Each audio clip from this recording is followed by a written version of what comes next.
I mixed ancient remedies with modern medicine. Here's what happened to my patients. For years, we've been told it's either natural remedies or pharmaceutical drugs. But what if that's completely wrong? Here's the truth most doctors won't tell you. When we combine targeted herbal compounds with conventional medications, something remarkable happens.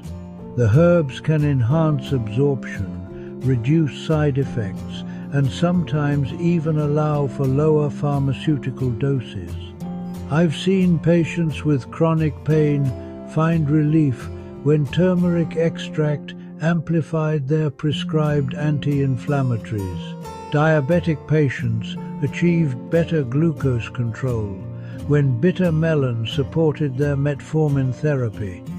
The key isn't choosing sides, it's understanding how these systems work together. Ancient wisdom meets modern precision. But here's what's critical. This isn't about replacing your medications or self-medicating with herbs. It's about professional integration under proper medical guidance. If you want a consultation or more medical information, email Jacinta at naturehealsrx.com or visit www.naturehealsrx.com, because your health deserves both ancient wisdom and modern science.